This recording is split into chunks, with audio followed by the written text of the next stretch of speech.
So, I've got something super exciting for you today, Emma. We're diving into one of the most fascinating business stories of our time. Oh my goodness, yes. Today we're talking about Jeff Bezos. And, it's absolutely mind blowing when you think about his journey. Like, this is the guy who started selling books online from his garage and turned it into, well, literally the everything store. Wait, really? From a garage? That's quite something. Oh, yeah. And here's what's really incredible.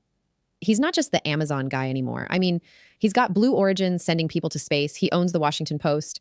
And, at one point, he was literally the richest person on earth. That's just wow. But like, how does someone even get to that level? That's what makes this story so fascinating, right? Because behind all the billions and headlines, there's this incredibly driven person who just kept pushing boundaries.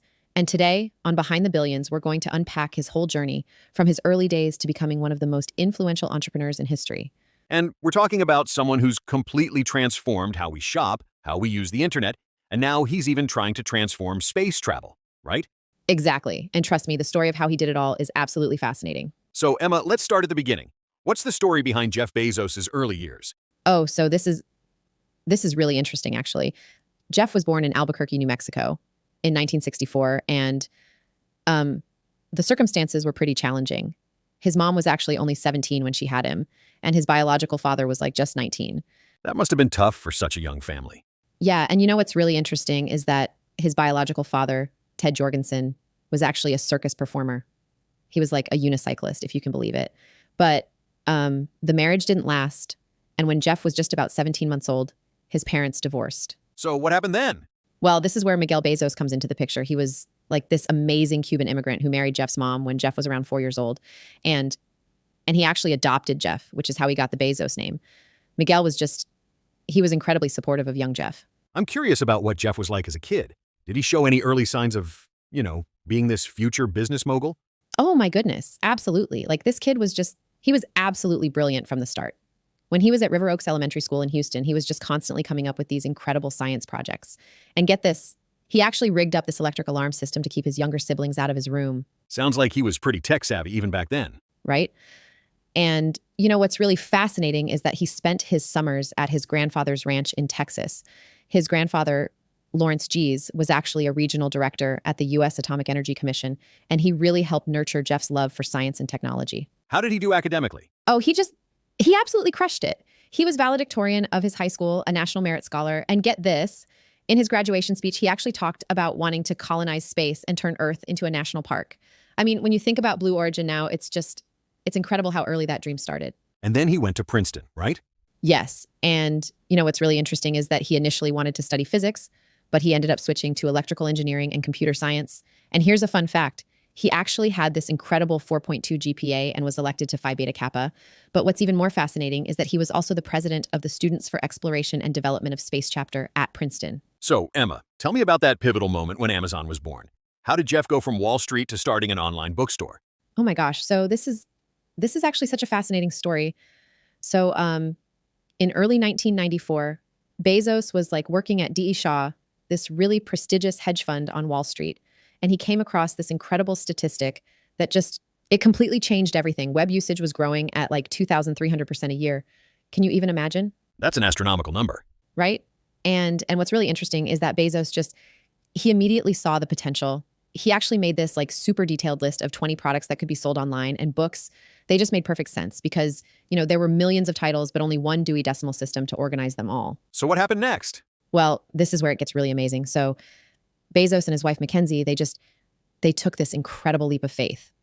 They packed up everything and drove from New York to Seattle. And get this, Mackenzie was actually driving while Jeff was in the passenger seat, like typing up the business plan on his laptop. Why Seattle specifically? Oh, that's super interesting, actually. You see, Bezos picked Seattle because one of the biggest book distributors, Ingram, was located nearby in Roseburg, Oregon. And also because Seattle had this huge pool of tech talent thanks to Microsoft. But here's something really fascinating.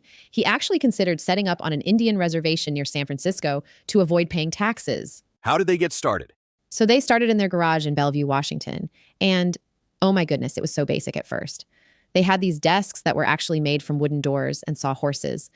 And fun fact, he initially named the company Cadabra, but changed it to Amazon because he wanted it to appear early in alphabetical listings, and also because the Amazon River was the biggest in the world, and he wanted his store to be the biggest. What about funding? How did they manage that? Well, this is really interesting. Bezos actually borrowed about $300,000 from his parents. And get this, he told early investors there was like a 70% chance that Amazon would fail or go bankrupt. But you know what's amazing? By 1997, just 3 years after starting, Amazon went public. And by 1998, they started expanding beyond books into music and videos. That's quite a rapid expansion. Oh, absolutely. And what's really fascinating is that even during the dot-com bubble burst in 2000, when so many internet companies they were completely failing, Bezos just kept pushing forward. He borrowed $2 billion from banks. And even though Amazon was losing money, he kept expanding. And you know what? By 2003, they turned their first profit, $35 million. So, Emma, let's talk about Bezos' other major venture, his passion for space exploration through Blue Origin. What's the story there? Oh my gosh. So this is actually incredible because space has been like Bezos' lifelong dream. You know what's fascinating? In his high school valedictorian speech back in 1982, he actually talked about, and I'm not making this up, his vision of millions of people living and working in space. That's quite a vision for a high school student. Right? And what's really interesting is that he didn't waste any time pursuing this dream. He founded Blue Origin in 2000. But here's the thing, he was super secretive about it at first. Like for years, nobody really knew what was happening behind the scenes. What was the company's main goal? So Bezos has always been really clear about this. He wants to make space travel more accessible and like dramatically reduce the cost of getting to space. But what's really fascinating is their approach. You see, they developed this vehicle called New Shepard, and it's actually designed to be completely reusable, which is just, absolutely game-changing for the economics of spaceflight. Tell me about Bezos' own journey to space. Oh my goodness. So this is probably one of the most dramatic moments in the whole Blue Origin story. On July 20th, 2021, Bezos himself, along with his brother Mark, Wally Funk, who's this amazing aviation pioneer, and this 18-year-old student named Oliver Damon, they all went up in New Shepard.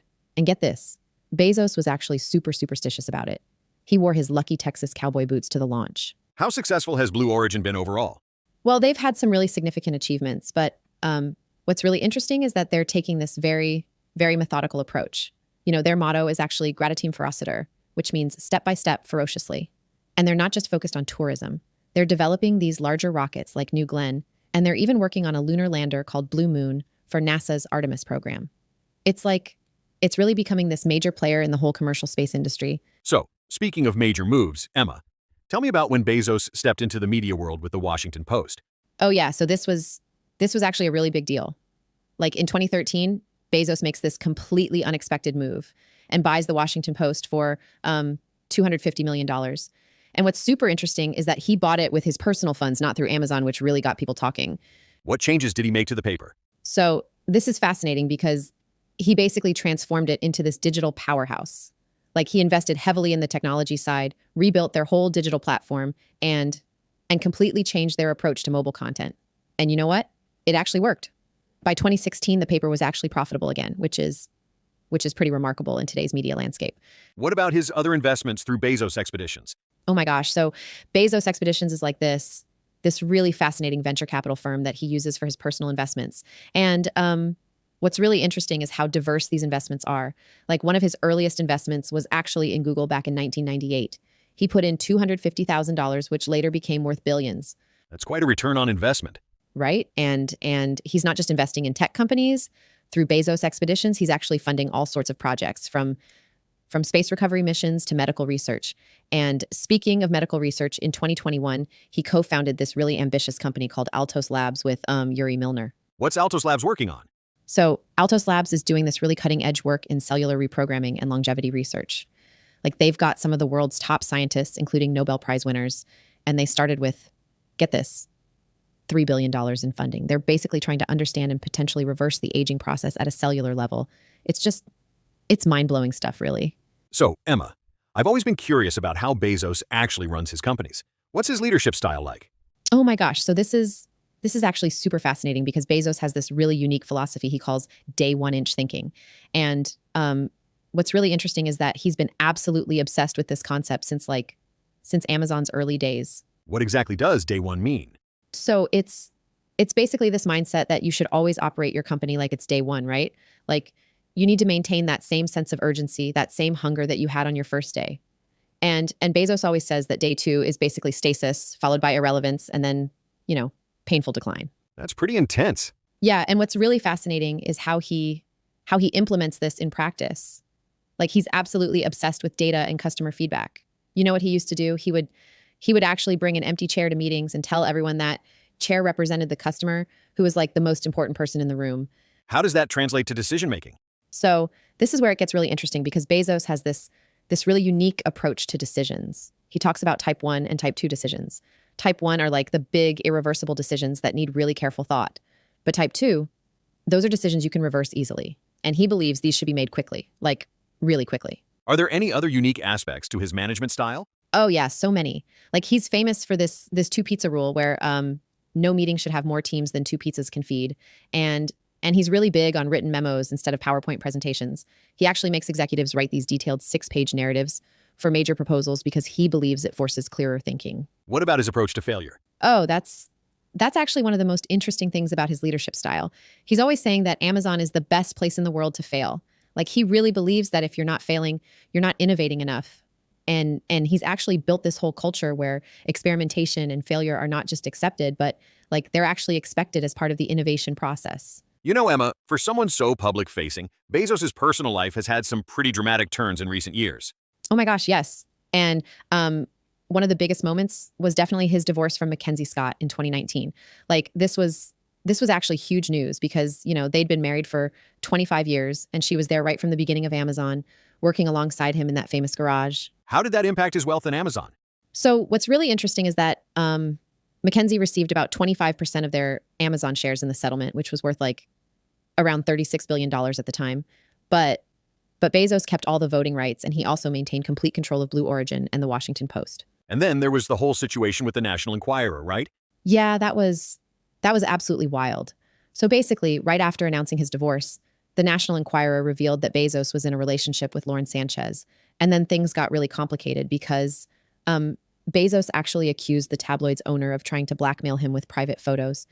And now he and Lauren are actually engaged as of May 2023. What about his approach to philanthropy? He's gotten some criticism for that, hasn't he?